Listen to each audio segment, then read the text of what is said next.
안녕하세요. 크립토 노마드입니다. 새로운 한 주가 시작됐지만 코인 시장에는 별다른 돌파구가 마련되지는 않고 있는 모습입니다. 다행히 비트코인은 35K 돌파를 시도하면서 반등 기회를 노리는 모습이지만 여전히 시장에는 수많은 악재성 전망과 긍정적인 전망이 뒤섞이면서 혼란스러운 모습을 보이고 있습니다.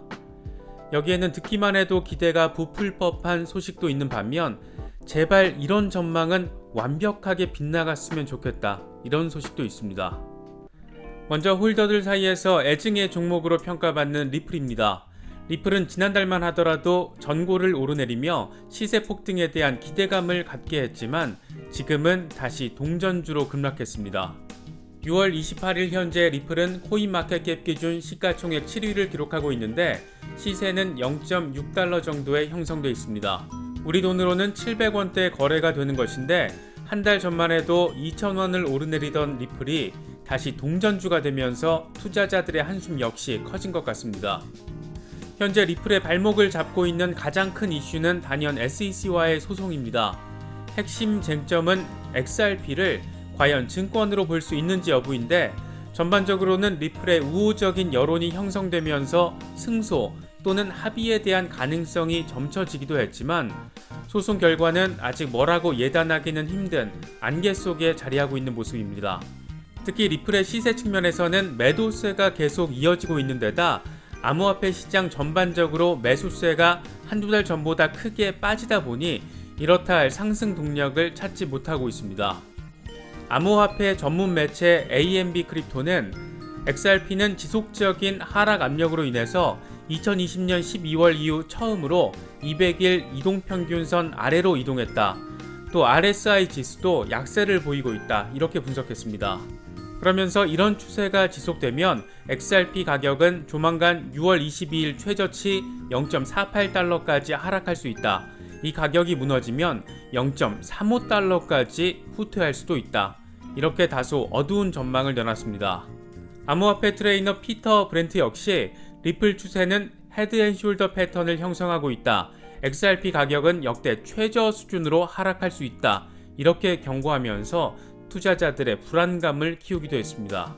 특히 이스라엘 중앙은행이 법정 통화인 세켈 달러의 디지털 통화 CBDC 시범 사업에 리플의 프라이빗 블록체인인 XRP 레저 대신에 이더리움을 채택했다는 소식이 전해진 것도 리플에는 악재로 작용했습니다. 당초 리플 레저가 거론되면서 리플의 확장성 차원에서 주목받았지만 이게 어떤 이유인지 이더리움으로 급선회한 겁니다.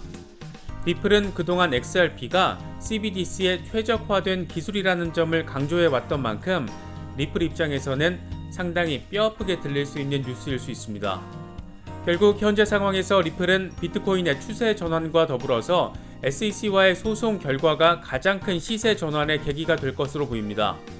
양측은 현재 증인 채택 이슈와 내부 정보 확인 문제 등으로 날카로운 신경전을 벌이고 있는 상황인데 과연 어떤 방식으로 소송이 마무리가 될지 리플 홀더들 사이에서는 꽤 긴장감의 수위가 높아진 상태입니다. 특히 SEC 소송은 90%가 합의로 마무리되는 만큼 리플 사건 역시 합의로 무난하게 마무리가 될지 아니면 10%의 예외가 될지 주목되고 있습니다. 소송이 원만하게 마무리가 되고 XRP가 비증권 지위를 확인받게 된다면 리플은 코인베이스 등 주요 거래소 재상장 등을 통해서 꽤나 큰 시세 상승을 기대해 볼 수 있는 상황이기도 합니다. 조만간 리플 홀더들에게 의미 있는 소식이 전해질 수 있으면 좋겠습니다. 라이트코인의 창시자 찰리 리의 형이자 중국 최초 암호화폐 거래소 BTCC 창업자인 바비 리가 꽤나 전폭적인 비트코인 전망을 내놔서 관심받고 있습니다. 찰리 리는 애널리스트 겸 팟캐스터인 루크 마틴과의 인터뷰에서 비트코인 가격은 늦여름이나 가을에 10만 달러를 돌파할 수 있을 것이고 그 이후에는 정말 빠르게 상승할 것이다. 이렇게 전망했습니다.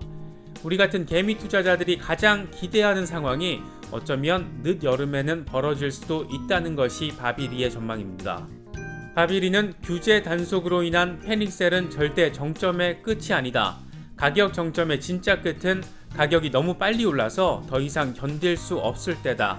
가격이 1일에서 3일 사이에 50에서 100%까지 2배로 오를 때 발생하는데 비트코인 가격은 이 주기의 정점을 찍을 만큼 빠른 속도로 상승했다고 생각하지 않는다. 이렇게 분석했습니다. 바비리는 지난 3월 아직 비트코인이 상승세를 유지하고 있을 때도 비트코인 가격은 지금보다 5배 정도 높은 30만 달러까지 치솟은 뒤에 추운 겨울로 들어갈 수 있다. 이렇게 전망하기도 했습니다.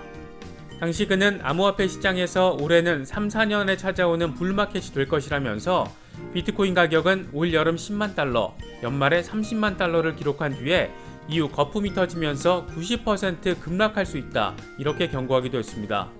최근 시즌 종료된 것 아니냐 이런 자조 섞인 이야기를 하는 경우를 자주 접할 수 있는데 적어도 바비리의 경우에는 연말까지는 갈 것이라는 부분을 지속적으로 강조한 것으로도 볼 수 있습니다. 이더리움 가격이 심각하게 저평가됐다는 분석도 나와서 주목받았습니다. 암호화폐 애널리스트 라크 데이비스는 이더리움이 심각하게 저평가돼 있기 때문에 수년 안에 가격이 폭등할 것이다. 이렇게 주장했습니다. 그는 이더리움과 페이팔을 비교했는데 시가총액은 이더리움이 페이팔에 못 미치지만 거래량은 이더리움이 훨씬 많다. 페이팔이 암호화폐 서비스를 제공하기로 한 건 당연한 결정이다. 그들은 미래가 어디로 향하고 있는지 보고 있다. 이렇게 설명했습니다. 이더리움 장투 홀더들에게는 꽤나 반가운 소식이 될 수 있을 것 같습니다. 다만 신규 진입을 노리시는 분들은 이런 긍정적인 전망 하나만 듣고 섣불리 매수를 해서는 안 된다는 점 꼭 기억하시면 좋겠습니다.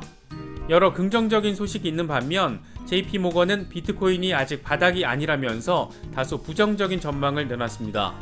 블룸버그는 JP모건의 전략가들이 비트코인의 약세 전망을 유지하고 있다고 보도했습니다. 보도된 내용을 보면 JP모건의 전략가들은 비트코인은 바닥에 진입하지 않았다. 가격이 25,000달러 수준에 도달할 때까지 턴어라운드가 일어나지 않을 것이다. 이렇게 진단했다고 보도됐습니다. 이런 보도가 나오자 비트코인 옹호론자인 분석가 플랜B는 비트코인 가격이 단기적으로 변동성 장세를 연출하겠지만 장기적으로 상승 추세를 보일 것이라고 반박했습니다. 또 암호화폐 대출 플랫폼 셀시어스의 창립자 알렉스 메신스키는 최근 인터뷰를 통해 비트코인이 올해 16만 달러에 도달하거나 약간 더 낮을 것으로 예상한다. 우리는 아직 2021년의 최고치를 보지 못했다라고 주장했습니다. 비트코인이 어떤 방향성을 가질지를 놓고 여전히 말이 많고 또 그 많은 말들이 엇갈리는 모습을 보이고 있습니다. 지금의 상황을 섣불리 판단하기도 어렵고 그만큼 적절한 대응 방법을 모색하기도 쉽지 않은 시기인 것 같습니다. 그래서 비관론과 낙관론 모두에 대한 분석을 어느 정도 균형 있게 습득할 필요가 있어 보입니다. 특히 비트코인과 관련한 전망을 내놓는 기관이든 개인 분석가든 대부분 자신의 상황에 맞춘 분석을 내놓을 가능성이 높다는 점, 그러니까 의도성이 담겨있을 가능성이 높다는 점은 꼭 명심할 필요가 있어 보입니다. 예를 들어 비트코인 폭락을 경고하며 가격 하락에 영향을 주고 이후 저가에 매수하는 고래 투자자들 적지 않습니다. 어려운 시기 잘 대응하셔서 성투하실 수 있으면 좋겠습니다. 이번에 준비한 영상은 여기까지입니다. 영상이 도움이 되셨다면 좋아요와 구독을 부탁드립니다. 시청해주셔서 감사합니다. 지금까지 크립토 노마드였습니다.